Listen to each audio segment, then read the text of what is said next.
Donc l'activité depuis maintenant 3 semaines a recommencé.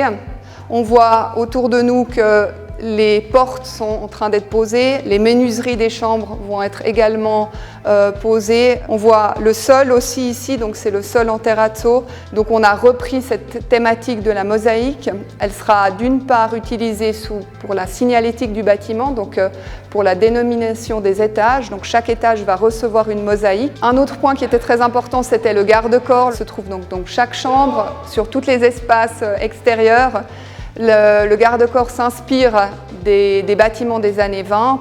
Elle a une forme aussi qui rappelle, on va dire, le motif floral et le motif musical. On s'est laissé inspirer par la clé de sol. Donc elle a 1,10 m pour avoir une bonne sécurité aussi pour les habitants de ce TMS.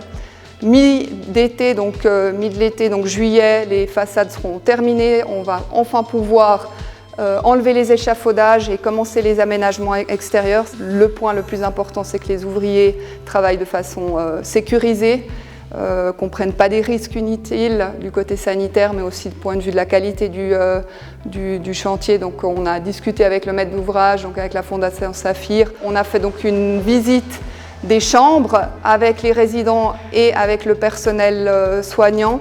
Certaines choses ont été améliorées, à la disposition des armoires, les poignées, etc. Et l'idée, c'est vraiment qu'on accompagne la Fondation et les résidents dans ce choix des meubles jusqu'à la fin de l'année.